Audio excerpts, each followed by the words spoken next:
her already. Okay. Because after she comes, we can start it. Okay. And then for now, you help you control that yourself first. I need to settle down. Yeah, Matthew's doing it. Okay. You sit here, do the live stream. No, I need to go down and settle things first. Okay. Whatever. So she will handle this. I already live already. Okay. Share. Who? Copy link. Who? Copy link. Yep, works. Oh, you got just it's here. I don't know how long you adjust. Yeah, is anyone helping you? No. Okay. I can get someone else with me. Yes, please. Yes, please. I go down and handle things. Wait, can you help her? Can you help her? Live what? 我已經 live 了。我已經 live 了。Just hold it, pick like the angle it the correct way. Okay, I'll come out later. I need to settle down first. Can people hear us now? Yes, it's live.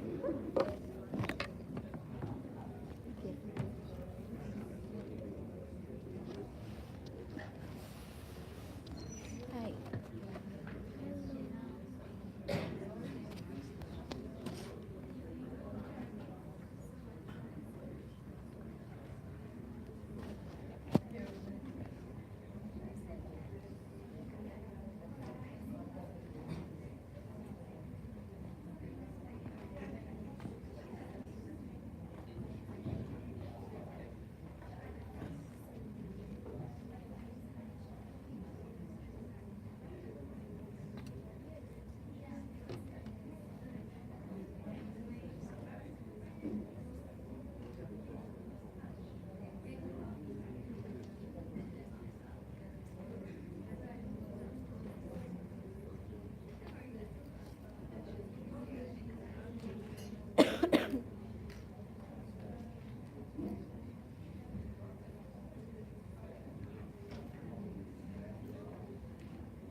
He's not here yet.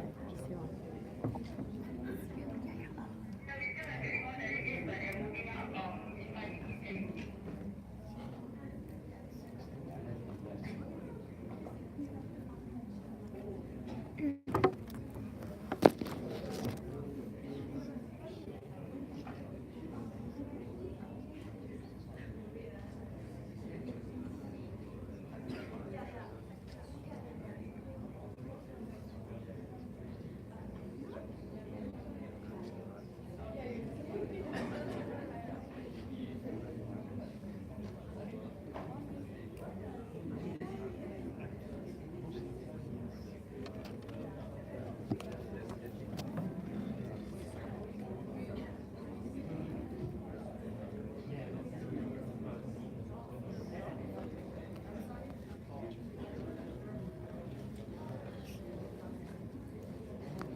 Good morning, everyone.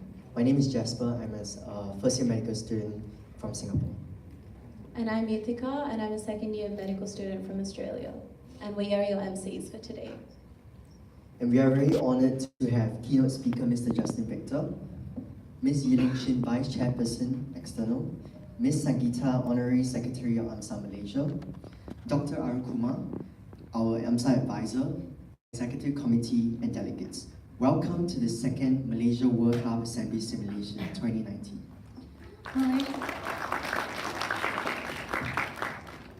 Malaysia World Health Assembly Simulation is a conference that simulates the well-renowned Model United Nations. This is a simulation program organized by several World Health organizations and endorsed in many schools and universities. The Malaysia World Health Assembly aims to accentuate and provide reasonable solutions to global health issues. It is crucial to understand the importance of being aware of the critical health issues and the solutions available in order to face them.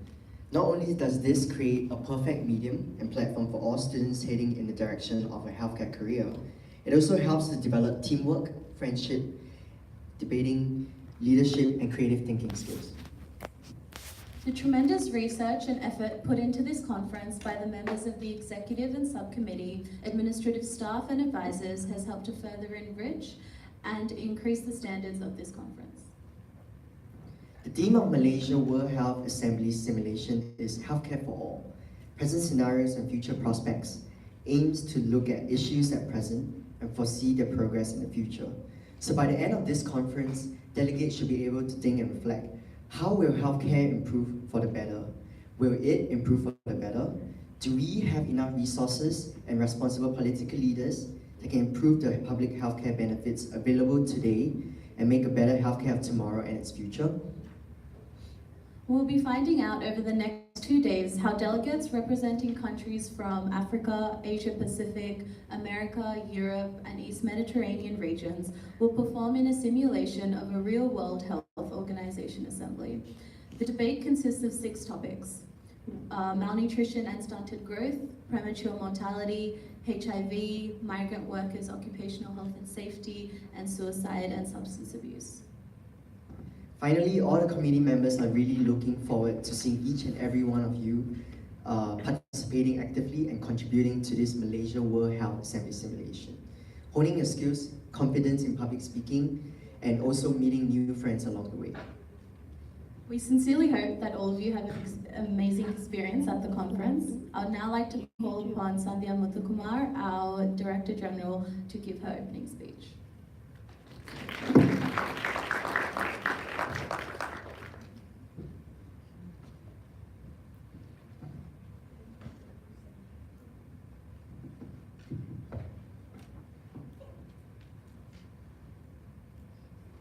A warm welcome to our keynote speaker, Mr. Justin Victor, Ms. Yiling Shin, Vice Chairperson External, Ms. Sangeeta, Honorary Secretary of AMSA Malaysia, Dr. Arun Kumar, our AMSA Advisor, Executive Committee, and delegates.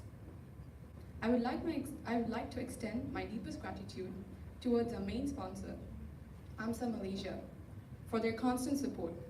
I would also like to recognize our other sponsors: One World Hotel, Makota Medical Center, Infomed, Johnston, MPH Bookstores, Apex Pharma, and Yakult. I am Sandhya Muthukumar, and I am extremely honored to be giving this address as your Director General for the second Malaysia World Health Assembly Simulation 2019. Let me start by welcoming tomorrow's future healthcare professional and leaders to this conference. Seeing all of you here is a timely reminder that our organization exists to serve succeeding generations. I'm heartened to see such an enthusiastic group of young adults engaged in global issues. Together, you represent the World Health Assembly. As it should be, people from countries such as Indonesia, Thailand, Japan, Kenya, Jordan, India, Singapore, and Malaysia, from well-known universities such as MASA, Taylor's, Quest, UPM, SEGI, Monash, Perdana, and more universities falling under AMSA Indonesia coming together to find solutions to problems through constructive debate and an exchange of ideas. Your World Health Assembly is built on open minds and fresh ideas. Many of you have been asked to represent national agendas or stands that you may personally disagree with. You will do so fairly and forcefully. This open-mindedness is the essence of successful diplomacy. The ability to understand and analyze all perspectives, including those that you oppose. Your acceptance of differing viewpoints clearly distinguishes your conference. I believe it will prove crucial as you assume leadership roles in the 21st century. Dear delegates, it is today the real work begins. With this experience, you become student ambassadors charged with building a better foundation for existing healthcare and improving it for the future. And as you assume this responsibility, you do so at a crucial period. Every day and on a wide range of issues, we are expected to deliver solutions in new and better ways. People expect us to work for a more prosperous and healthy world. The clock on WHO's Millennium Development Goals set out to be achieved in 2015 was not entirely complete, such as the Millennium Development Goal, combat HIV/AIDS, malaria, and other disease, whereby the target of halting and beginning to reverse the spread of HIV/AIDS has not been met. Indeed, not a single country in sub-Saharan Africa was on track to achieve the Millennium Development Goals by 2015. Needless to say, it would be extremely difficult for us to achieve the WHO's 17 Sustainable Development Goals, which is set out to be achieved by the year 2030, unless we consider why were we not able to achieve the Millennium Development Goals and what can be done to ensure our targets are met in time. It is important to discover the problems of today and understand it for us to set out solutions for tomorrow. Hence the theme, Healthcare for All, Present Scenarios and Future Prospects. The World Health Organization has proven at various stages of its history that it is capable of rising to new challenges and simulating the same spirit today. In today's and tomorrow's conference will be you, the delegates, where you will rise to new challenges. Your participation is crucial. Your voice, knowledge, and energy can help highlight the problems of our topics: malnutrition and stunted growth, premature mortality, HIV, migrant workers' occupational health and safety, substance abuse, and suicide. You can be catalyst. Thank you.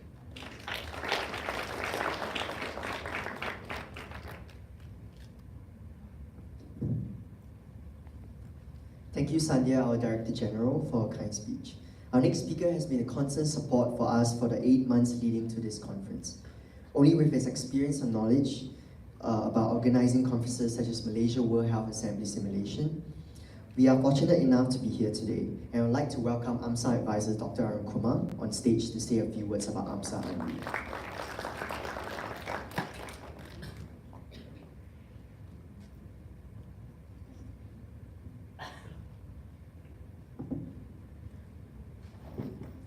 Well, good morning, everyone. First of all, I'd like to welcome Dr. Justin and AMSA Malaysia representatives and all the delegates. So I'm Dr. Arun Kumar. Basically, I'm a pathologist and a faculty in School of Medicine in IMU.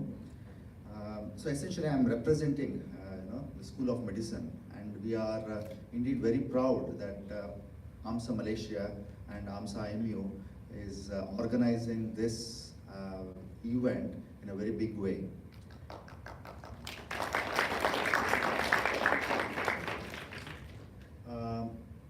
I've been associated with AMSA for the last 9 years, almost 8 to 9 years, and this is one of the responsibilities I'm not transferring to anybody else because I'm quite selfish, right? I'm very happy to be associated with AMSA because this group, which keeps changing almost every year, giving responsibilities, have been doing a tremendous job over the years, right? And AMSA IMU has been associated with so many activities. Of course, in the next 2 days, you will be, involving yourself with so much of activities in terms of debate, discussions. But to know more about what AMSA IMU has done, it's quite worthwhile at the start of this. AMSA IMU has a very dynamic group of students, and as you can see, most of the arrangements, everything is done by students themselves. You're seeing excellent MCs, you're seeing the organization people, Ms. Sandhya and Hugh Fern, so many of them, and the entire team have managed to gather all the resources and put up this event all together. AMSA IMU is associated with activities like a student exchange program. We had students from Philippines, Taiwan, Japan visiting us, and shortly in the month of June we'll be having students from Netherlands visiting Malaysia and IMU. So also our students visit these countries.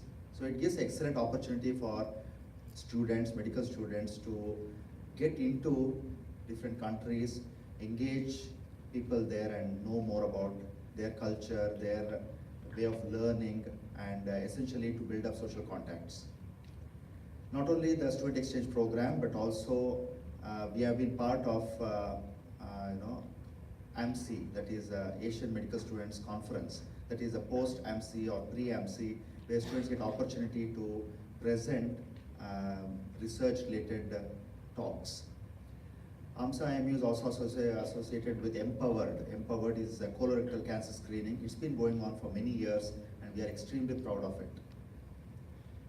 Also, Dream Bigger and Reaching Out, or Dream Big and Reach Out, DBRO, is an excellent pathway for AMSA students to reach out to underprivileged children and engaging them in learning some of the subjects like English, mathematics, and the students in groups are going and engaging them every Wednesday, every one day in a week, and this is an excellent way in which they can engage with the communities.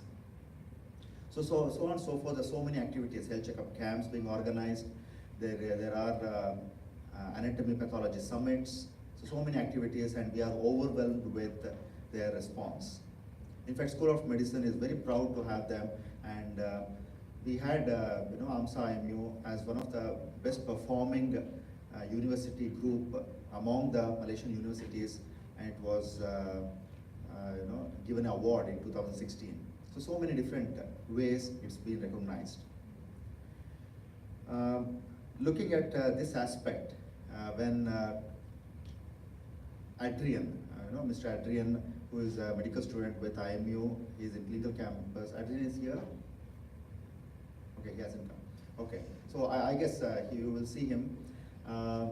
He was the one who first brought this My WHA, and at that point of time it was very exciting, in terms of getting the concepts of World Health Organization. So we had a lot of interaction with Adrian and his team in organizing the first WHA in 2016. Long ago, when there was a newspaper big front page write-up, WHO declares SARS as pandemic. Okay, look at my ignorance. I read it as who declares SARS as pandemic, and I was scratching my head. Who declares pandemic? It must be Prime Minister of India. It must be Prime Minister of it must be the President of United States. So that was the time when I was a student, and then there was a pandemic of SARS. So our knowledge was so limited in terms of not having any global connection.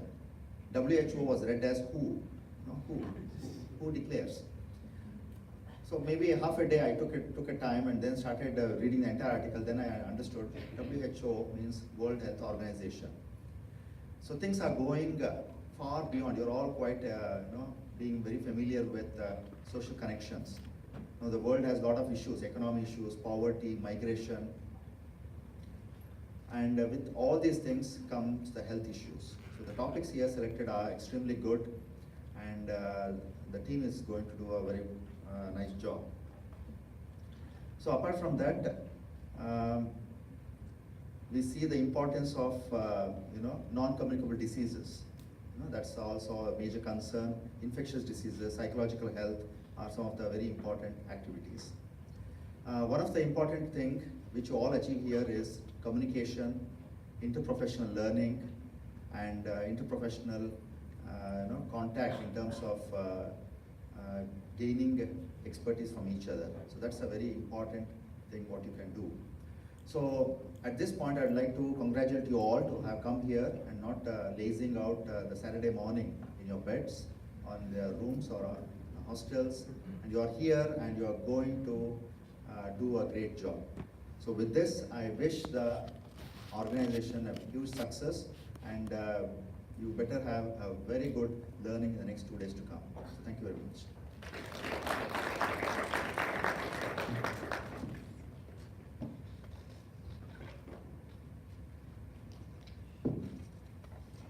Thank you, Dr. Arun Kumar, for your informative words. Our next speaker has been actively involved in the field of mental health and suicide prevention. He plays an integral role as the chairman in an organisation called Befrienders, Kuala Lumpur. Befrienders is a non-profit organisation which has a number of well-trained counsellors who provide emotional support. I'd like to call upon our keynote speaker, Mr. Justin Victor, chairman of Befrienders, to come on stage and say a few words.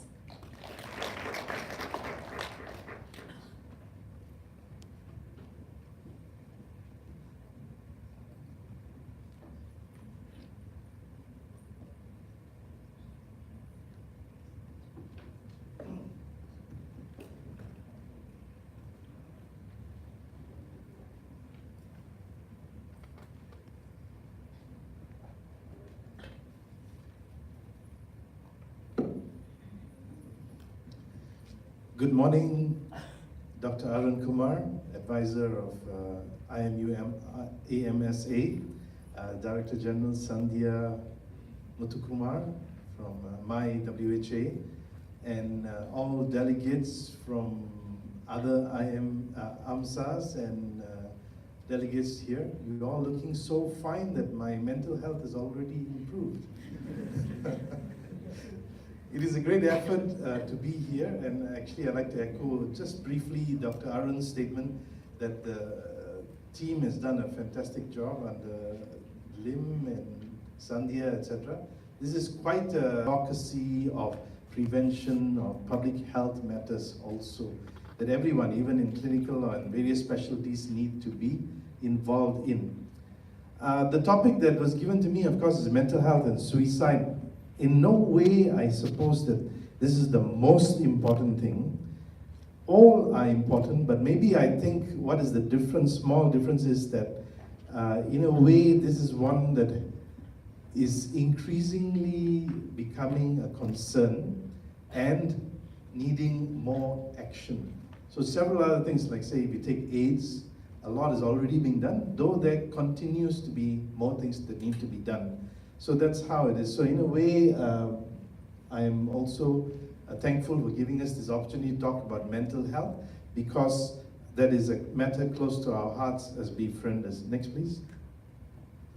So as mentioned by the MC so nicely, we are an NGO, that's a non-governmental organization. Basically, our main focus is suicide prevention. Yeah? And how do we do that? It's through emotional support, public education, and raising awareness and providing skills and training.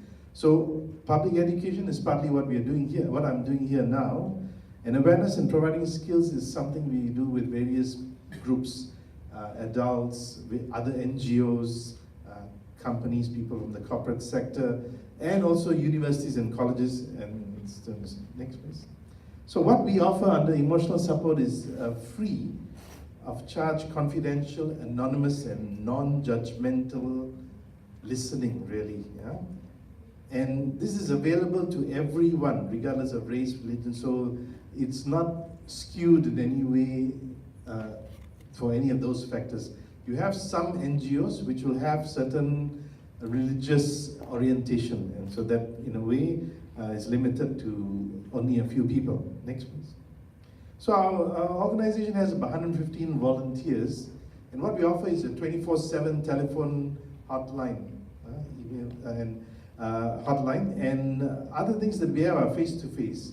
And what we've seen more recently is a growing number of people writing in for emails. So this is an old number there for the calls. Last year, 2018, we had about 24,000 calls. So that averages to about 70 or so calls a day. Okay? Out of which about one third of them are mentioning or talking about suicide ideation. That means actually mentioning that at the least they are thinking of wanting to end their life. Emails, last year we had about 6,000. So we started a few hundred, then went on, and then now it's 6,000. Outreach, we managed last year and year before last about 100 groups, coming to about 7,000 people that we reached, and we hope the numbers and the reach grows. May I just have a sense of how many of you have heard of Befrienders before? Can you raise your hands? Okay, so several of you have not heard about the organization. Possibly you're from another country, if I can guess from the features. Next, please. So our vision is a world in which fewer people feel the need to end their own lives. And our mission, how do we do it? Or what do we do? Alleviate distress and reduce the risk of suicide through emotional support and public education. Next, please. So these are some of the common issues that we are seeing in our helpline.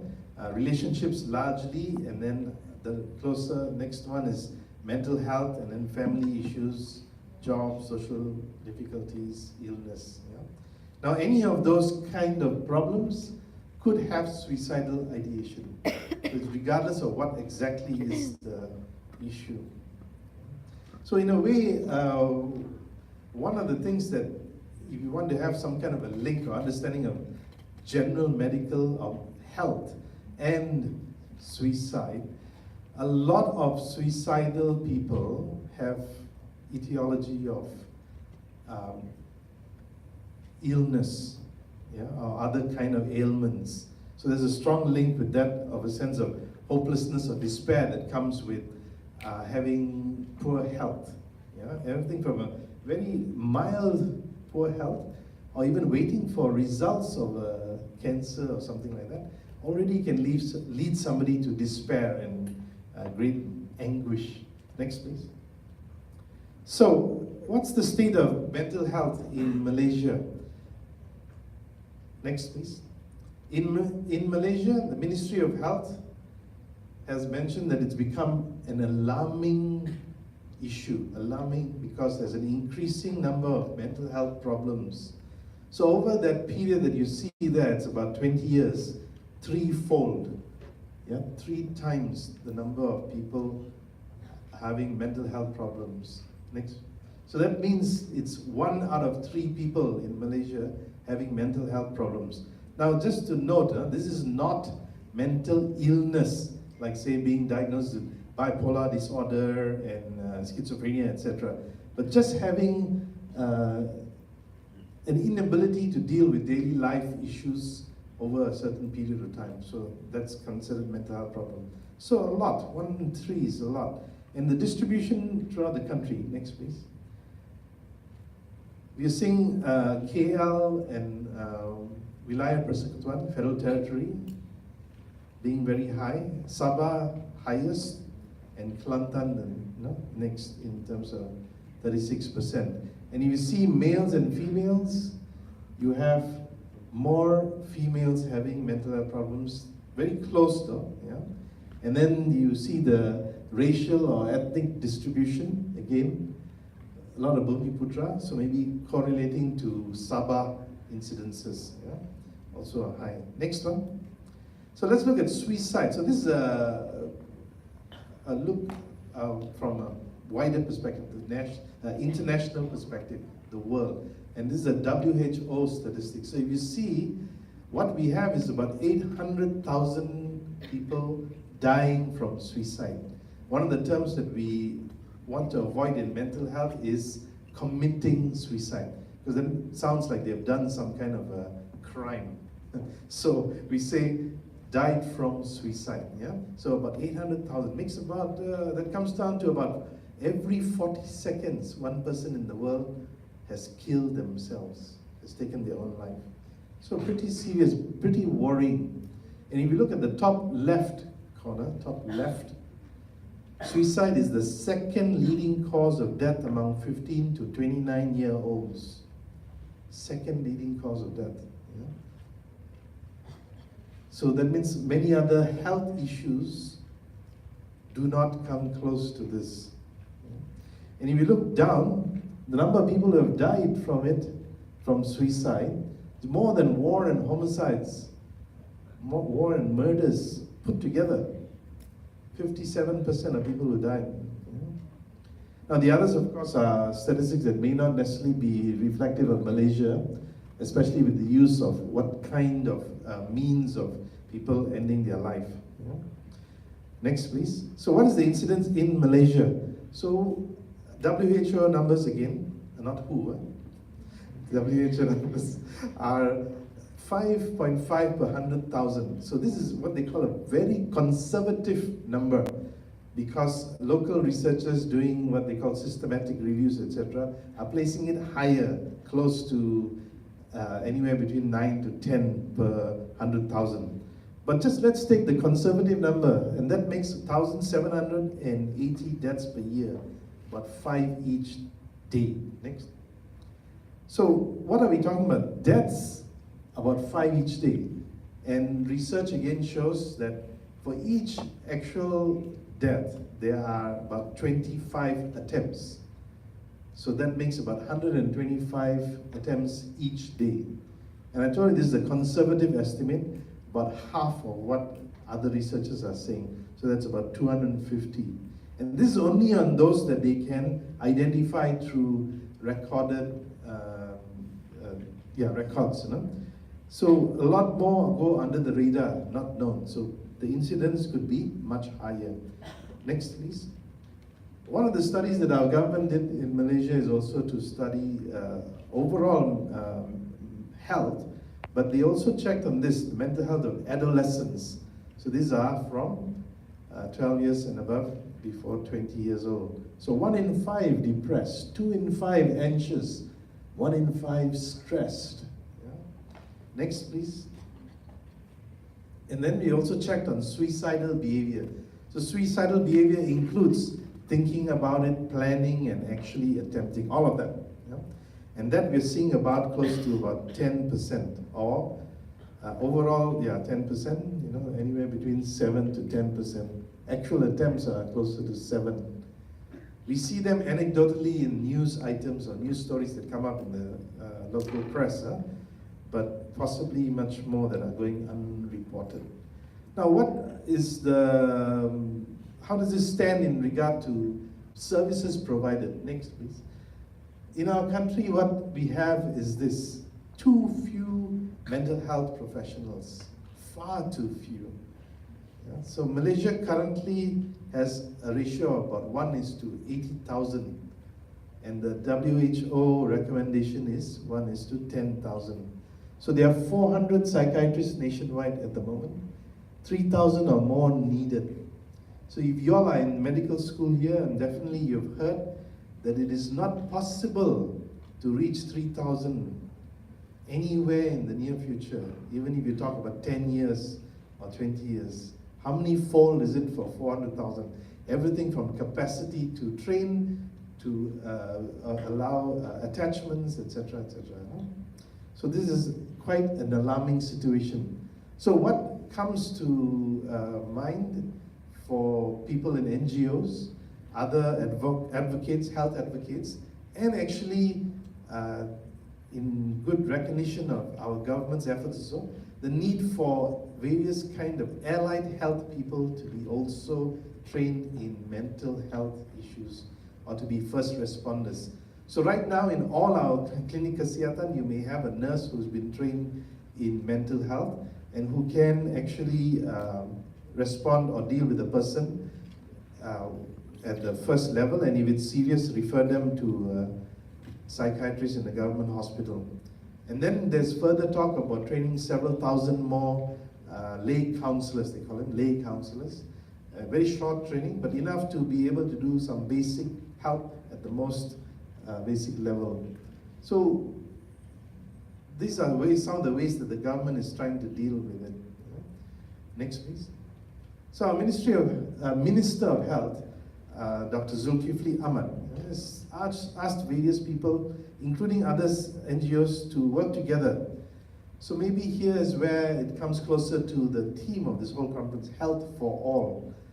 And also in some way, all to be involved in the health for all. Various people, so this would include other people besides medical professionals, meaning school teachers, counselors, parents. So all of those people also need to be somehow getting involved in mental health. And you see, one of the things that will come up is need for collaboration. So Ministry of Health has to work with Ministry of Education, has to work with Ministry of Women, Family and Community Development, with the Youth Ministry, etc., and NGOs. Next. And of course, also family, friends, co-workers, school, colleges, university mates, next. And basically all of you. So even if you become a pathologist or, I don't know what, a pediatrician, yeah, whatever, you need to be learning or knowing how to identify, how to help people in various mental health issues. Next. So the World Health Day has this universal health coverage, everyone, everywhere, right? You all know that. So that's on the 7th of April, right? And then next. So World Suicide Prevention Day is on September 10th. And again, we have working together to prevent suicide. This is a theme that they also had last year. Yeah. And then next, we have World Federation of Mental Health, also looking at suicide prevention again. So there's sort of like convergence of need and demand and effort pointing towards few things. What are some of the key words in terms of health and some amount of collaboration, so that everyone and everywhere can be getting some kind of help or other. So this is a big issue because, again, our government, Malaysian government, actually has done a lot and continues to do a lot in terms of having programs in schools to have preventive measures. So they have this program, Minda Sehat, where they screen students in schools. We here have about 300,000 schools in the country. Right? And they're screening them to identify those who may be depressed, those who may be stressed, those who are having anxiety, and then they get them or refer them to mental health professionals, first starting with school counselor, and if need be to psychiatrists outside. The ministry again is also, Ministry of Health is also working on another area, which is on preventive measures. So they're coming up with educational modules on resilience. So then the focus here now is before it happens and dealing with those who are already mentally ill or having mental problems, let's find ways to give people better coping skills to be able to deal better with issues that they are facing. So resilience often comes up as a term that is needed, and what you might see yourself when talking to or listening to people who are troubled is that they are not able to deal with problems that sometimes we think are easy enough to deal with. So some issues or some indications of lack of resilience. Next. So this will be the last thing I'm going to talk to you about and what I see as some of the challenges. Next. So one is numbers, so number of doctors. So even just on general health itself, there is a dearth of doctors in our country, and we are constantly struggling to keep up with it. 2 days ago, the Minister of Health, Dr. Zulkifli, again says there's a need for more family doctors, family health doctors, so that they can deal with general issues more effectively. many, many more needed for the whole country. I forgot the numbers, but he's asking for that to be increased. Yeah. Next, other issue, and I see as a challenge, is distribution.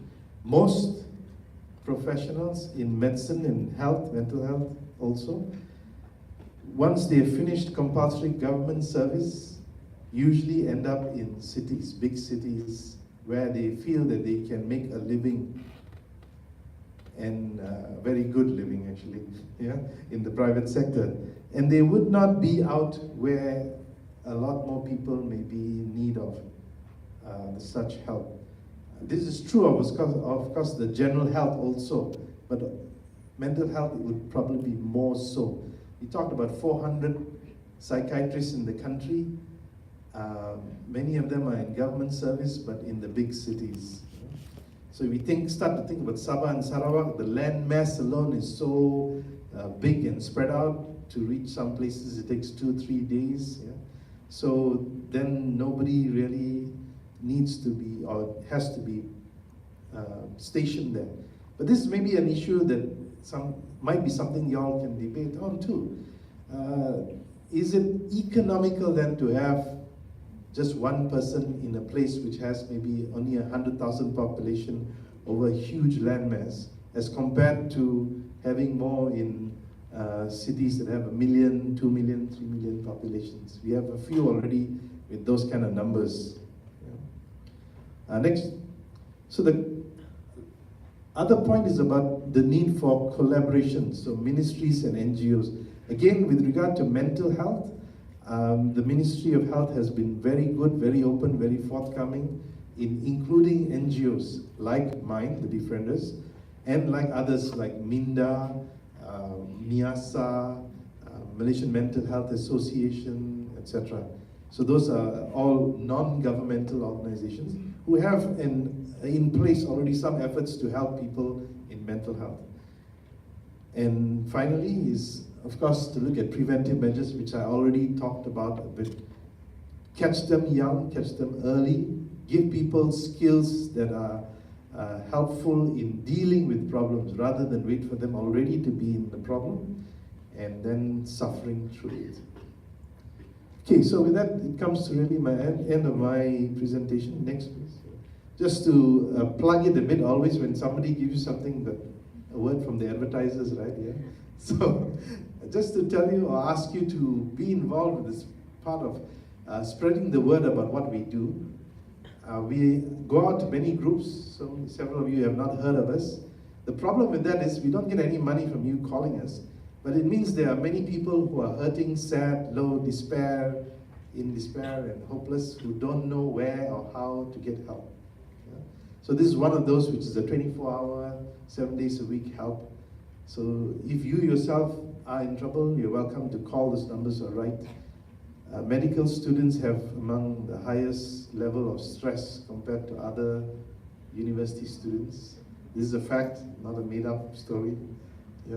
And so with that, I end and ask you to please continue to share and publicize our efforts and be involved in mental health in whatever field of medicine that you may be getting into. Thank you.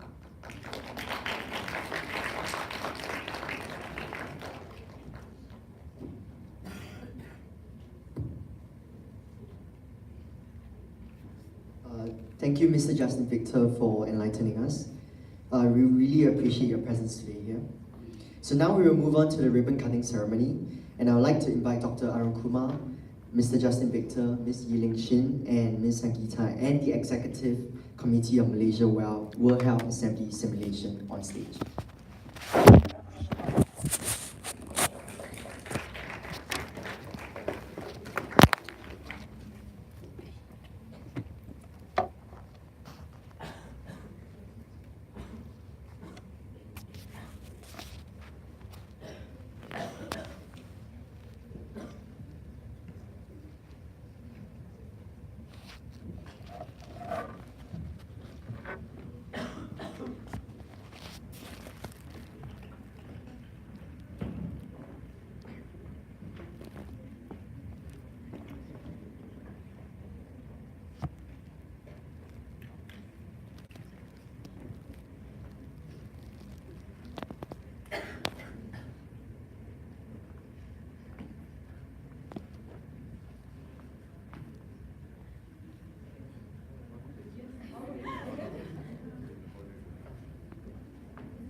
We'll now initiate a gavel tap ceremony.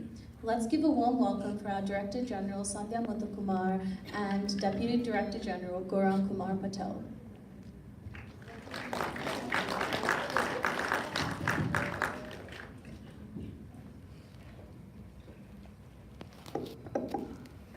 By the powers vested in us as the Director General, and Deputy Director General, we hereby declare Malaysia World Health Assembly Simulation 2019 officially open.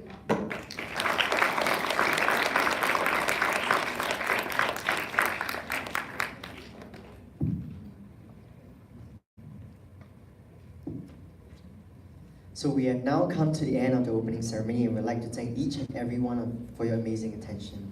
We thank our main sponsors, AMSA Malaysia, as well as One World Hotel, Makoda Medical Center, Infomed, Jensen, MPH Bookstores, Apex Pharma, and Yakub for their active support of this conference. Now we would like the delegates, guests, committee members to come join us on stage to take a group photo.